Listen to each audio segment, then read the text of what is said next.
अस्सलाम वालेकुम viewers.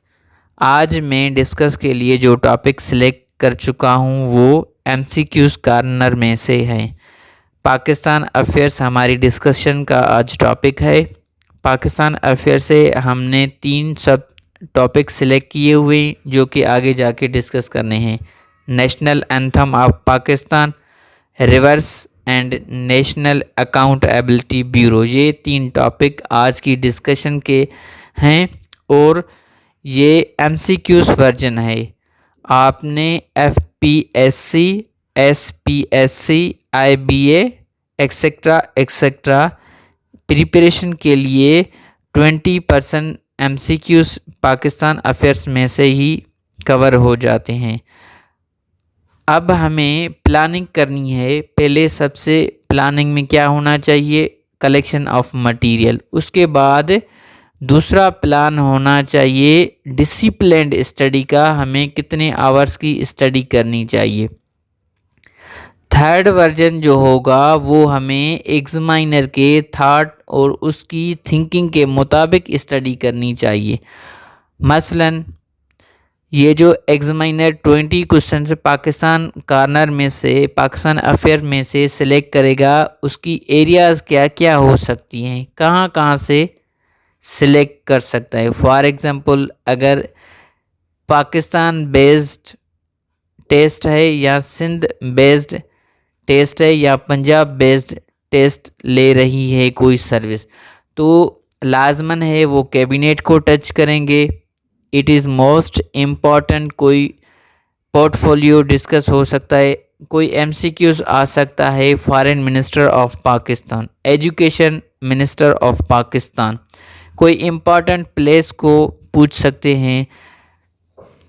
Shah Latif's tomb is situated in which district in Sindh or Pakistan.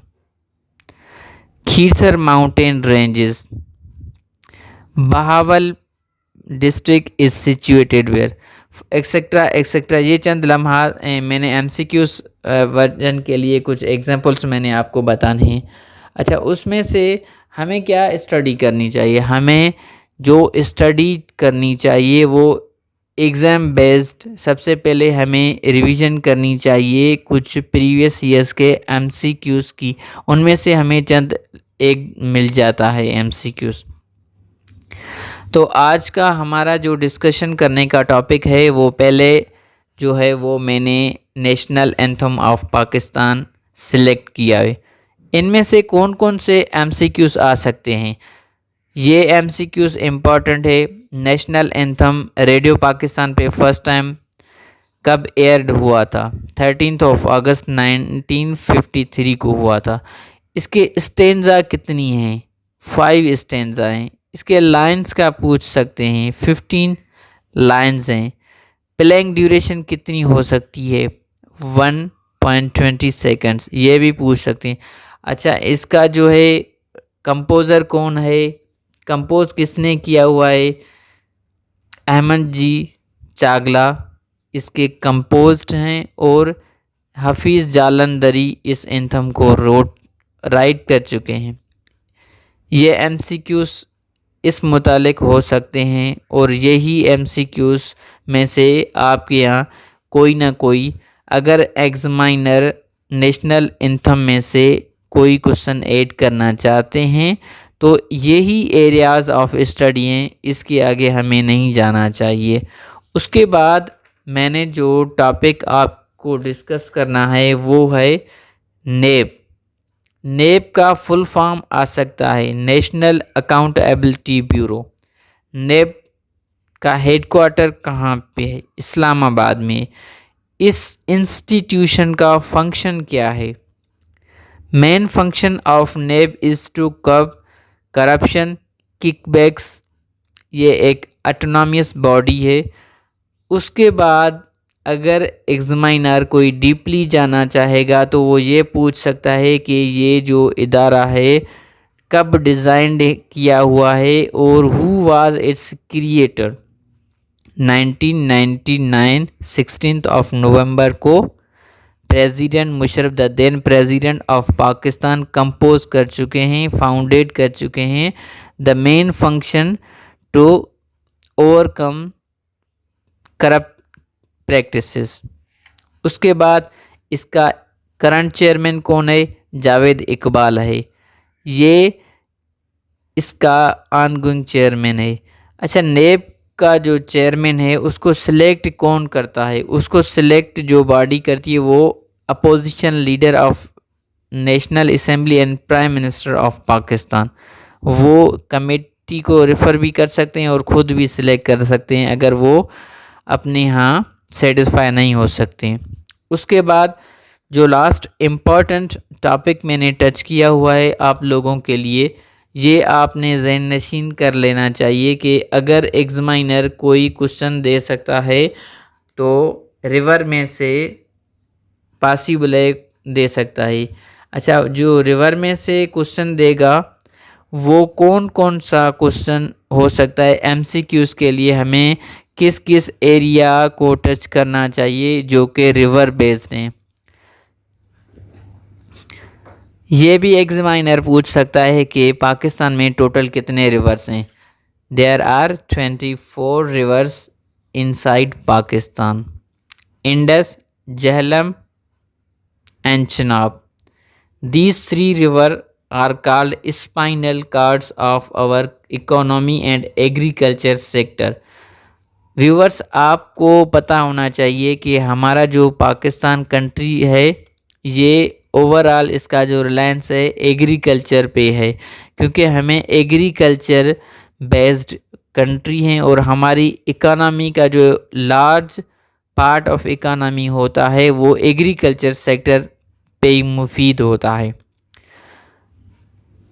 अभी ये कभी कभी कोई एग्जामिनर डीपली जाता है तो वो किसी रिवर की लेंथ भी पूछ सकता है। पंजाब में टोटल कितने रिवर्स हैं? 5 reverse inside Punjab. Largest one is Sutlej, 1450 kilometre इसकी लेंथ है। उसके बाद आता है चिनाब 960, उसका थर्ड होता है झेलम 725, रावी 720।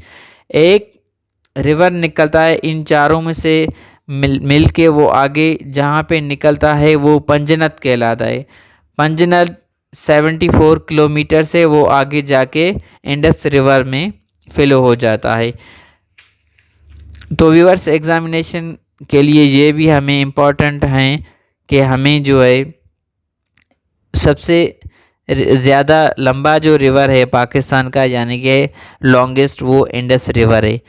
ये 5 रिवर्स जो कि मैं डिस्कस आपसे कर चुका हूँ यानी कि झेलम, चिनाब, सतलज, ये सारे कश्मीर और इंडिया से इन होके पाकिस्तान में से फ़्लो करते हैं।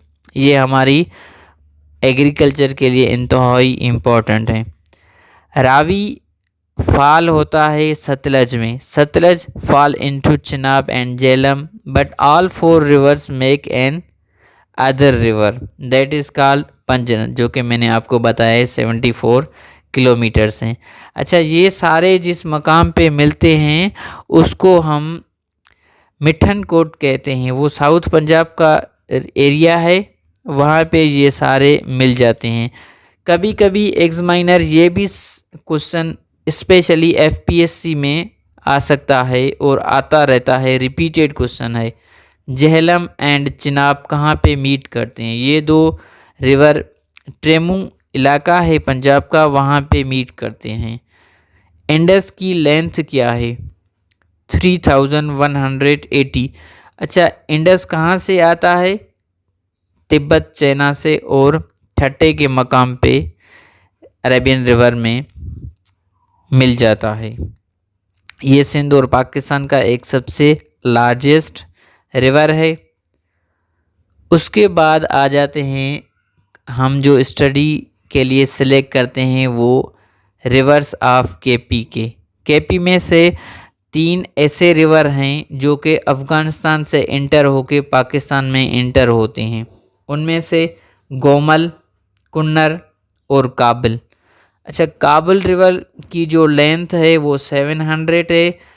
गोमल की जो लेंथ है 400 है। गोमल डेरा इस्माइल खान में से इंटर होता है पाकिस्तान में, और काबुल जो रिवर है वो अटक जो कि पंजाब का साउदर्न डिस्ट्रिक्ट है वहाँ से इंटर होता है। चित्राल रिवर जो कि केपी का है वो काबुल में मर्जर हो जाता है और उसका नाम ख़त्म हो जाता है। फिर वो काबुल जाके अटक के मकाम पे इंडस रिवर में मिलता है। सवात रिवर 220 किलोमीटर्स सवात में से आता है डिस्ट्रिक्ट, जो कि मालाकंड डिवीज़न की एक डिस्ट्रिक्ट है। चित्राल डिस्ट्रिक्ट में है, और इसको जो है कुन्नर रिवर भी बोलते हैं, जो कि कुन्नर जब रिवर होता है तो वो अफ़गानिस्तान में होता है, और जब ये पाकिस्तान में इंटर होता है तो हम उसको चित्राल बोलते हैं। कोई कितना अजीब कॉन्सिक्वेंसेस है। कुन्नर अफ़गानिस्तान में हो गया, जब पाकिस्तान में आया तो बन गया चित्राल।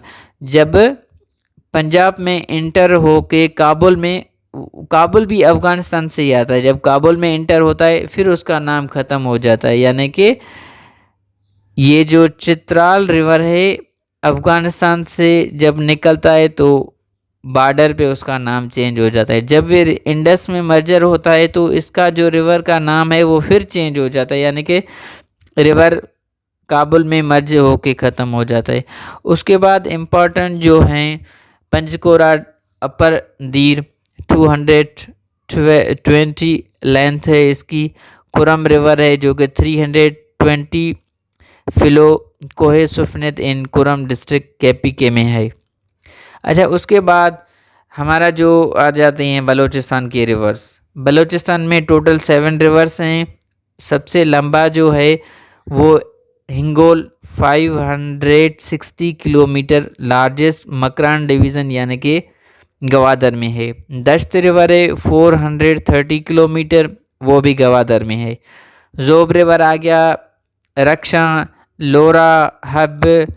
कभी कभी ये भी पूछते हैं पशीन रिवर कौन से डिस्ट्रिक्ट में है या कौन से प्रोविंस में। पशीन डिस्ट्रिक्ट में है जो कि बलूचिस्तान का एक रिवर है और बलूचिस्तान प्रोविंस में है। व्यूवर्स, ये जो मैंने रिवर्स आपसे डिस्कस किए हुए हैं इनमें से कोई एक आ सकता है। हमें इसी तरह अगर सारे रिवर पढ़ने होंगे तो हम नहीं पढ़ पाएंगे, क्योंकि वो इंतहाई इम्पॉर्टेंट नहीं है, लेकिन डीपली स्टडी हमें करनी नहीं है। हमें वो स्टडी करनी है जो कि एग्जामिनर के लिए और हमें जो बहुत ही इम्पोर्टेंट टॉपिक को टच करनी है। ये मैंने आज 3 टॉपिक आपके डिस्कस के लिए सिलेक्ट किए हुए थे जो कि मैंने आपसे तफसीलन शेयर किए हुए हैं। अच्छा व्यूअर्स, हमें जो प्लान होना चाहिए वो ये प्लान होना चाहिए कि लास्ट 50 डेज़ जो के बाद जो हमारी टेस्ट के दिन होंगे, हमें उन दिनों में ज़्यादातर स्टडी जो है वो रिवीजन्स के लिए होनी चाहिए, ना कि हमें आगे पढ़ना चाहिए। मैं अक्सर ऐसा ही करता हूँ और जो कि मेरी स्ट्रेटजी काफ़ी मर्तबा कामयाब भी रही है और अक्सर मैं इसी ट्रेंड को फॉलो करता हूँ। रिवीज़न लाजमी हमें करनी चाहिए। जब हम कंटिन्यू पढ़ेंगे तो हमारी रिवीज़न का जो एक टाइम पीरियड होता है वो नहीं होता है, और जब हमें रिवीज़न नहीं करनी होती है तो हम जो पढ़ते जाते हैं और हमारी माइंड की जो मेमोरी है उसको रिकॉल नहीं कर सकती। तो मेरा ज़्यादा स्ट्रेस आप कि यहाँ ये है कि आप रिवीजन के लिए लाजमी 10 से 15 दिन सेलेक्ट कर लें जो कि एंडिंग टुवर्ड्स एग्ज़ामिनेशन डे होने चाहिए। इंशाल्लाह व्यूअर्स, आज हमारी डिस्कशन का यही एरिया था और इंशाल्लाह नेक्स्ट टाइम फिर आपसे किसी नए टॉपिक और किसी नए MCQs वर्जन में से ज़रूर आपसे मिलेंगे इंशाल्लाह।